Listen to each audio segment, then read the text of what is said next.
निसर्गाच्या कुशीत वसलेलं एक शांत आणि सुंदर गाव सुसून। इथे वाहणारा झुळझुळ वारा, पक्ष्यांचा किलबिलाट यामुळे येथे येणाऱ्याचं मन प्रसन्न झाल्याशिवाय राहत नाही। मात्र या सुंदर गावात एक अशी गोष्ट होती जी या निसर्ग संपन्नतेच्या दृश्याशी जुळत नव्हती।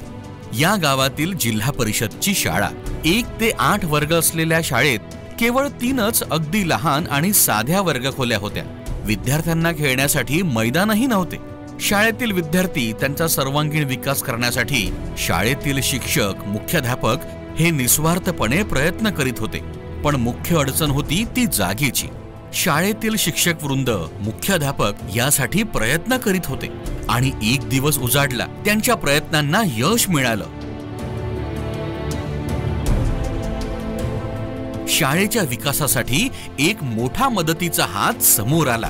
सोबतच मुख्याध्यापक व शिक्षकांनी स्वतःच्या वेतनातून शाळेच्या सुसज्जतेसाठी खर्च केला। गावकरी, स्नेही, मित्र यांना आवाहन केलं आणि यातून समाज सहभाग मिळाला।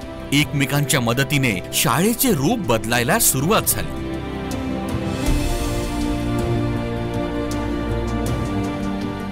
आणि आज शाळेचा हा परिसर अतिशय प्रफुल्लित असा वाटतो।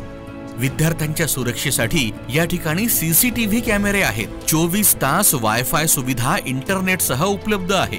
सुसज्ज ग्रंथालय आहे, विज्ञान कोपरे आहेत, सुसज्ज संगणक कक्ष आहे, टॅब, इंटरॅक्टिव्ह बोर्ड यासारख्या अत्याधुनिक सुविधांचा समावेश आज शाळेमध्ये झालेला आहे। शाळेच्या प्रवेशद्वारावर नवा गेट आणि शाळेच्या नावाची कमान आहे। शाळेला सुरक्षा भिंत आहे। या सर्व गोष्टींमुळे आज शाळेची शोभा वाढली आहे, शाळेचे रूप बदलले आहे। सुसून सारख्या जंगलव्याप्त क्षेत्राच्या गावात डिजिटल शिक्षणाने एक नवीन पर्व सुरू केले आहे आणि याच्या मागे होती शाळेतील मुख्याध्यापकांची आणि शिक्षकांची प्रचंड मेहनत, सोबतच गावकऱ्यांचा मोलाचा सहभाग आणि शासकीय शिक्षण व्यवस्थेवर असलेली प्रचंड आस्था।